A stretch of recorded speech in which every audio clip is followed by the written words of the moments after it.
nosso está sendo entregue na bandeja, sem derramamento de sangue, hein?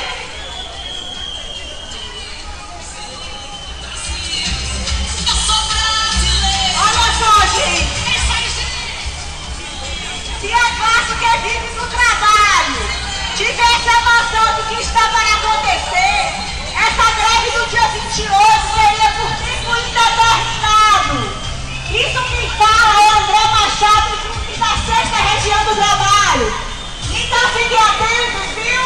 Porque o que vier por aí, vocês não vão ter com que reclamar. Vocês que não estão aqui.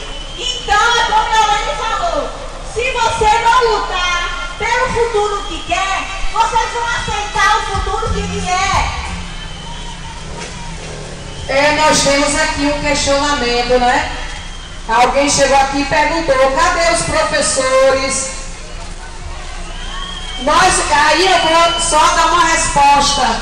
Aqui existem trabalhadores, os que estão aqui são os trabalhadores de verdade, são as pessoas que têm conhecimento do que está acontecendo. Então, nós lutamos por aqueles que ficaram em casa.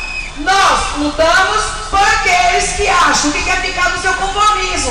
Eu sou professora, sou formadora de cidadão e eu estou aqui. Boto minha cara no sol a hora que precisar, porque sou formadora de opinião.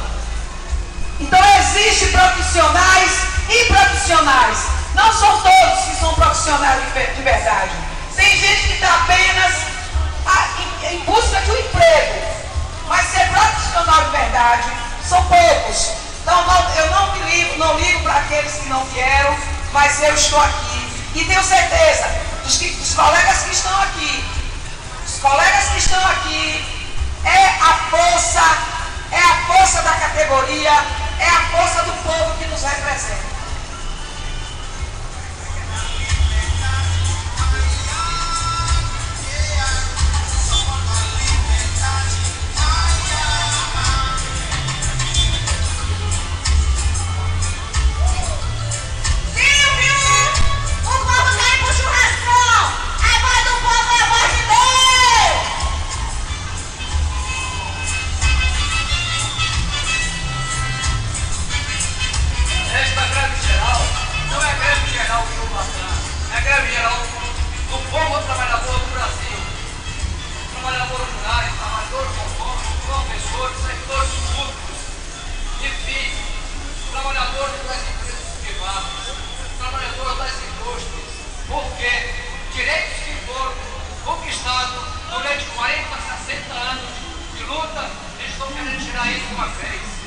Estão alegando que a previdência social está falindo. Se estivesse falindo, eles não estariam abrindo mão de 400 bilhões que a Globo deve. A previdência social não estaria abrindo mão